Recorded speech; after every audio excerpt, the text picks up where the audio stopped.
केंद्र सरकार में युवाओं को पक्की नौकरी देने का हमारा अभियान निरंतर जारी है और हमारी पहचान भी है बिना पर्ची बिना खर्ची। आज 51,000 से अधिक युवाओं को नियुक्ति पत्र दिए गए हैं। ऐसे रोजगार मेलों के माध्यम से अब तक लाखों नौजवानों को भारत सरकार में परमानेंट जॉब मिल चुकी है। अब ये नौजवान राष्ट्र निर्माण में बड़ी भूमिका निभा रहे हैं। आज भी आप में से कई ने भारतीय रेल में अपने दायित्वों की शुरुआत की है। कई साथी अब देश की सुरक्षा के भी प्रहरी बनेंगे। डाक विभाग में नियुक्त हुए साथी गांव-गांव सरकार की सुविधाओं को पहुंचाएंगे। कुछ साथी हेल्थ फॉर ऑल मिशन के सिपाही होंगे।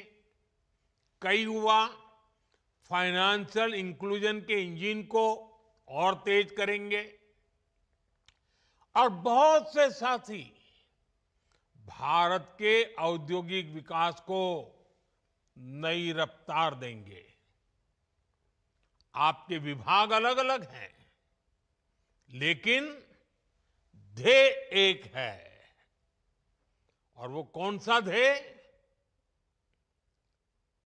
हमें बार बार याद रखना है, एक ही ध्येय है। विभाग कोई भी हो, कार्य कोई भी हो, पद कोई भी हो, इलाका कोई भी हो, एक ही ध्येय, राष्ट्र सेवा। सूत्र एक, नागरिक प्रथम, सिटीजन फर्स्ट। आपको देश के लोगों की सेवा का बहुत बड़ा मंच मिला है। मैं आप सभी युवाओं को जीवन के महत्वपूर्ण पड़ाव पर इतनी बड़ी सफलता के लिए बहुत बहुत बधाई देता हूं। आपकी इस नई यात्रा के लिए मेरी तरफ से आपको बहुत बहुत शुभकामनाएं हैं। साथियों, आज दुनिया मान रही है कि भारत के पास दो असीमित शक्तियां हैं। एक डेमोग्राफी, दूसरी डेमोक्रेसी, यानी सबसे बड़ी युवा आबादी और सबसे बड़ा लोकतंत्र। युवाओं का यह सामर्थ्य हमारी भारत के उज्जवल भविष्य की सबसे बड़ी पूंजी भी है और सबसे बड़ी गारंटी भी है। और हमारी सरकार इसी पूंजी को समृद्धि का सूत्र बनाने में दिन रात जुटी है। आप सबको पता है, 2 दिन पहले ही मैं 5 देशों की यात्रा कर करके लौटा हूं। हर देश में भारत की युवा शक्ति की गूंज सुनाई दी। इस दौरान जितने भी समझौते हुए हैं, उनसे देश और विदेश दोनों जगह भारत के नौजवानों को फायदा होना ही है। Defence, pharma, digital technology, energy, rare earth, minerals, ऐसे कई सेक्टर्स, ऐसे सेक्टर्स में हुए समझौतों से भारत को आने वाले दिनों में बहुत बड़ा फायदा होगा। भारत के मैन्युफैक्चरिंग और सर्विस सेक्टर को बहुत बल मिलेगा। साथियों, बदलते हुए समय के साथ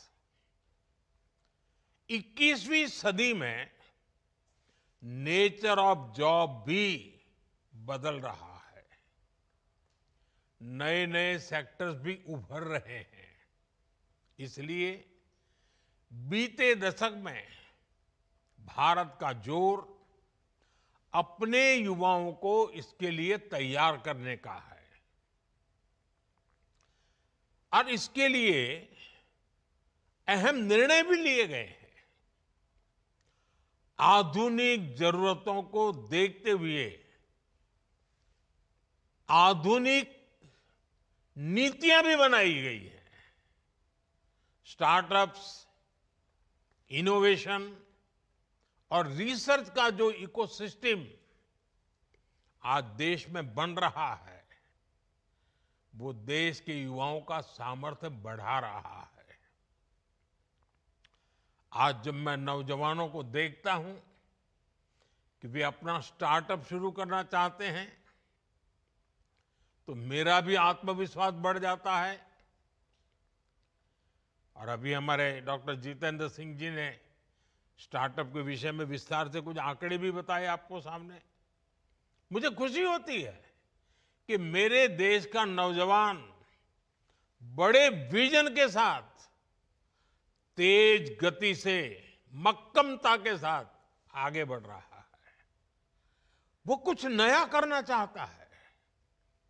साथियों, भारत सरकार का जोर प्राइवेट सेक्टर में रोजगार के नए अवसरों के निर्माण पर भी है। हाल ही में सरकार ने एक नई स्कीम को मंजूरी दी है, एम्प्लॉयमेंट लिंक इंसेंटिव स्कीम। इस योजना के तहत सरकार प्राइवेट सेक्टर में पहली बार रोजगार पाने वाले युवा को 15,000 रुपये देगी। यानी पहली नौकरी की पहली सैलरी में सरकार अपना योगदान देगी। इसके लिए सरकार ने करीब 1 लाख करोड़ रुपए का बजट बनाया है। इस स्कीम से लगभग 3.5 करोड़ नए रोजगार के निर्माण में मदद मिलेगी। साथियों, आज भारत की एक बहुत बड़ी ताकत हमारा मैन्युफैक्चरिंग सेक्टर है। मैन्युफैक्चरिंग में बहुत बड़ी संख्या में नई नई जॉब्स बन रही है। मैन्युफैक्चरिंग सेक्टर को गति देने के लिए इस वर्ष के बजट में मिशन मैन्युफैक्चरिंग की घोषणा की गई है। बीते सालों में हमने मेक इन इंडिया अभियान को मजबूती दी है। सिर्फ पीएलआई स्कीम से उससे ही 11 लाख से अधिक रोजगार देश में बने हैं। बीते सालों में मोबाइल फोन और इलेक्ट्रॉनिक सेक्टर का अभूतपूर्व विस्तार हुआ है। आज करीब 11 लाख करोड़ रुपए की इलेक्ट्रॉनिक्स मैन्युफैक्चरिंग हो रही है। 11 लाख करोड़। इसमें भी बीते 11 साल में 5 गुना से भी अधिक वृद्धि हुई है। पहले देश में मोबाइल फोन मैन्युफैक्चरिंग की 2 या 4 यूनिट थी, सिर्फ 2 या 4। अब मोबाइल फोन मैन्युफैक्चरिंग से जुड़ी करीब करीब 300 यूनिट्स भारत में है और इसमें लाखों युवा काम कर रहे हैं। वैसा ही एक और क्षेत्र है और ऑपरेशन सिंदूर के बाद तो उसकी बहुत चर्चा भी है, बड़े गौरव से चर्चा हो रही है, और वो है डिफेंस मैन्युफैक्चरिंग। डिफेंस मैन्युफैक्चरिंग में भी भारत नए रिकॉर्ड्स बना रहा है। हमारा डिफेंस प्रोडक्शन 1.25 लाख करोड़ रुपए से ऊपर पहुंच चुका है। भारत ने एक और बड़ी